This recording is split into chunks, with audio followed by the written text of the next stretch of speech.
Rolling tin fist. Hey man, it's been a while since I've done a video. Well, a while for me anyway. And been busy and also just not really having the quiet time to really do one. But anyway, this will be the sequel to my previous video, Trumped by the Gender Card. So last time I talked about a newly hired female employee that had allegedly made allegations of her not being paid the same as a recently hired colleague because of her gender. So fast forward, that had gone up the chain of command, and as it turned out, the executive decided that despite evidence to the contrary, she was going to match that salary. Now, to be clear, there are ways why a company might do that. It might be to not even give the appearance of being discriminatory and just make the problem go away. And the problem with that, of course, is that you set a precedent of the recipient of this favor, particularly if, in this case, they're female, getting into their heads that, hey, I can use this in the future whenever things don't go my way or things I perceive to be different from what they actually are. And so, because of that, a third hire, who happened to be male, I made the point that, okay, if we're giving this individual, if we're matching their pay, this female, to the existing male, we have to give the same amount offer to whoever we decide to choose. And of course, that's what happened, because if it didn't happen, then that would be clearly discriminatory. By that I mean, not everybody is making the same amount, giving the premise of it being the type of relatively entry-level position it was, giving the same experience for that position across the market. So the point of all this is that because of the ways these things happen, and if you're someone who is a manager or hiring, and you have women in your team, you really have to be cognizant of this. To be clear, this is not the case in any single woman that's ever been hired in a company in the history of the world. However, particularly in this current generation of women starting their careers, I would say mid to late 20s, you have to be more aware of that, because they're likely coming from an educational culture that portrays women at one end being the victim, but at the other end seeking power, privilege, and perceived entitlement that they see as men have already had. And so you are struggling with those two things, and you have to be careful.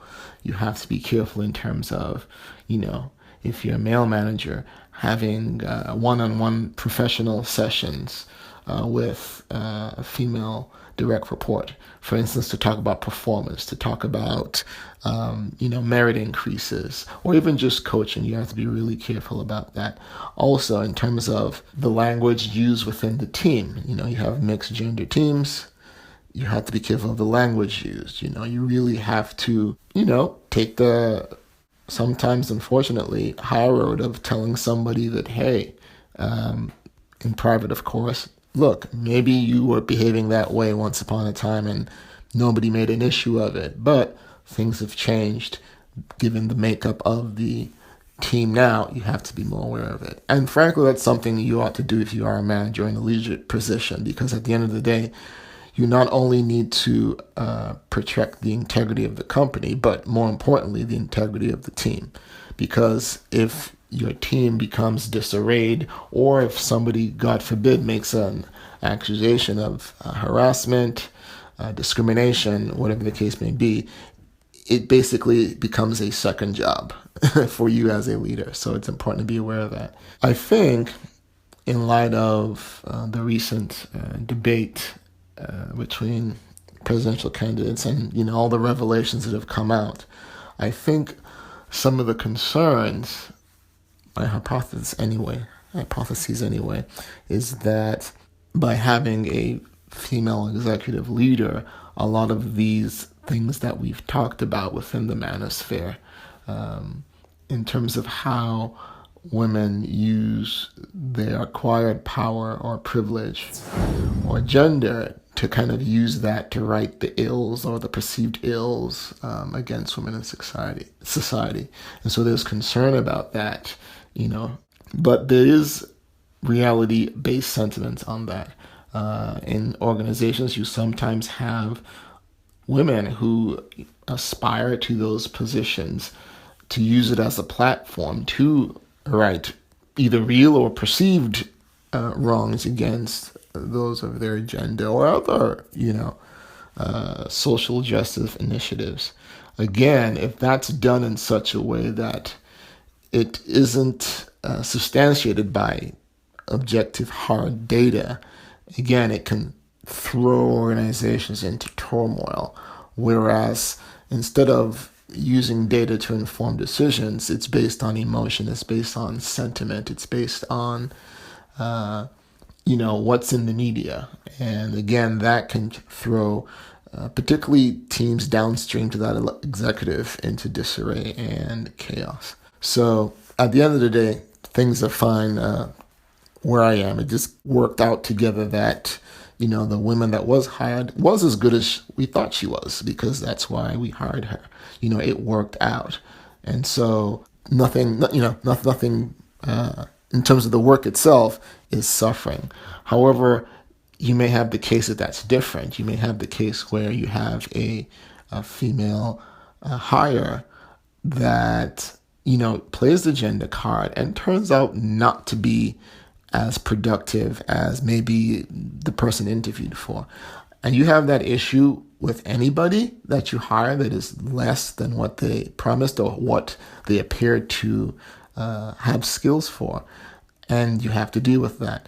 The additional problem with a female is that, especially if the gender card was brought into play, is that issue has to be revisited in the event that that person just isn't cutting it in their role and either needs to be transitioned or worse, terminated. And then you have to kind of go through that pain of making sure that you really have objective data to show that this individual, in spite of their gender, orientation, color, whatever the case may be, didn't meet the objective requirements for the position and has demonstrated an inability to ramp up to speed based on their time in the position, based on, let's say a professional development plan that's been put together to get that person where they ought to be.